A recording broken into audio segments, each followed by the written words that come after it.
तो प्यारे बच्चों, आज कौन सा दिन है? शनिवार। और शनिवार को हम लोग किस रूप में मनाते आ रहे हैं? सुरक्षित शनिवार। और सुरक्षित शनिवार में हम लोग स्वयं को रक्षा कैसे करें, इस पर हम लोग बात करेंगे। ठीक है कि हम लोग स्वयं को रक्षा कैसे करेंगे। इसमें सबसे पहली बात है कि हम लोग जो है, आज पहला जो हमारा टॉपिक होगा वो है बिजली से घात। यानी हमारे घर में आप लोग को पता है कि बिजली का वायरिंग लगा हुआ होता है, कहीं कहीं क्या होता है टूट फूट भी होती है। तो कभी कभी अचानक क्या होता है कि बिजली के झटके हम लोग को जो है से कि महसूस होता है। हम लोग कोई काम कर रहे होते हैं, पंखा हो, टीवी हो ना, कई तरह के चीज़ों को हम लोग कर रहे होते हैं। उस दौरान क्या होता है कि हम लोग को बिजली के झटका लगता है। बिजली के झटका लगने से क्या होता है कि हमारे ये पूरा जो नर्वस सिस्टम होता है वही समाप्त हो जाती है। उसकी इतनी तीव्र झटके होते हैं जिससे किसी भी व्यक्ति विशेष को जो है अचानक मौत हो जाती है। ये काफ़ी घातक समस्या है। तो हम लोग को इससे बचना चाहिए। हम लोग जब भी बिजली के कोई भी कार्य को कर रहे होते हैं तो सबसे पहला है कि हम स्वयं को सुरक्षित कैसे कर पाए, इस बात को ध्यान देना है। इसके लिए जब भी हम अगर बिजली से संबंधित किसी तार को छू रहे होते हैं तो हम लोग को जो है से कि प्लास्टिक से लगा कवर वाले वस्तु का क्या करना चाहिए, उपयोग करना चाहिए। ठीक है। और पैर में चप्पल होना चाहिए, जिससे क्या होता है कि जमीन से उसको आर्थिक नहीं मिल पाता है और हम अपने आप को क्या करते हैं, बचा पाते हैं। ये बिजली से तो हम लोग को सबसे पहला है कि बिजली से निश्चित ही बच जाना चाहिए। और घर में कोई भी स्विच हो, अन्यत्र तार को छूना नहीं चाहिए, अन्यत्र स्विच को जो है हम लोग को उपयोग नहीं करना चाहिए।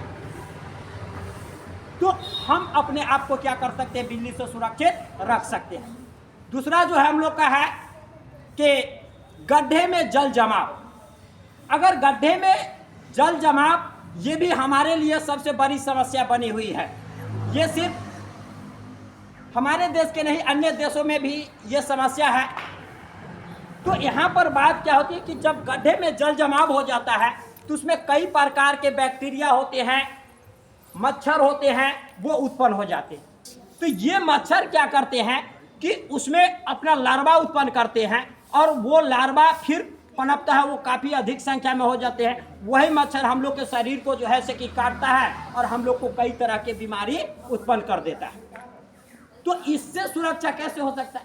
तो सबसे पहले आसपास के जो गड्ढे होते हैं वहाँ पर पानी को जमा नहीं होने दे, या अगर पानी जमा हो भी जाती है संभवतः, तो अगर आप लोग के नज़रों में अगर एक मछली हो जिसका नाम है गैम्बूसिया, ठीक है ना, तो गैम्बूसिया मछली अगर होगी तो उसको उस गड्ढे में अगर आप रख देते हैं तो वो गैम्बूसिया मछली क्या करता है कि जो मच्छर के लार्वा होता है ना, उसको ही खा जाता है। इससे मच्छर की संख्या में वृद्धि नहीं होती है। तो हम लोग यानी इससे सुरक्षित रहने के लिए गैम्बूसिया मछली का भी उपयोग कर सकते हैं। तो गड्ढे में पानी जमा नहीं होना चाहिए, सबसे पहली बात। दूसरा, गैम्बूसिया मछली का उपयोग कर सकते हैं। तीसरा है, अगर बोरिंग, आप लोग जानते होंगे बोरिंग से भी क्या होता है कि गड्ढे हो जाते हैं। तो बोरिंग से जो गड्ढे होते हैं उसमें भी पानी जमा हो जाता है और ज़्यादा दिन तक पानी जमा रहने से क्या होता है, वो पानी सड़ने और गलने लगते हैं, उसमें भी मच्छर उत्पन्न होने लगता है और कई तरह के जो है से कि बीमारियां उससे भी उत्पन्न होने लगती हैं। तो कहीं ना कहीं जो बोरिंग का गड्ढा होता है उसको भी हम लोग को क्या करना चाहिए, जहाँ पर बोरिंग हम लोग उपयोग कर रहे हैं वहाँ पर गड्ढा बन गया तो उसको जमीन पर मिट्टी रख के उसको समतल कर देना चाहिए ताकि उसमें पानी जमा न हो और हम अपने आप को क्या कर सकते हैं कि बीमारियों से सुरक्षित रख सकते हैं। चलिए, इन्हीं शब्दों के साथ हम अपनी वाणी को विराम देते हैं। धन्यवाद।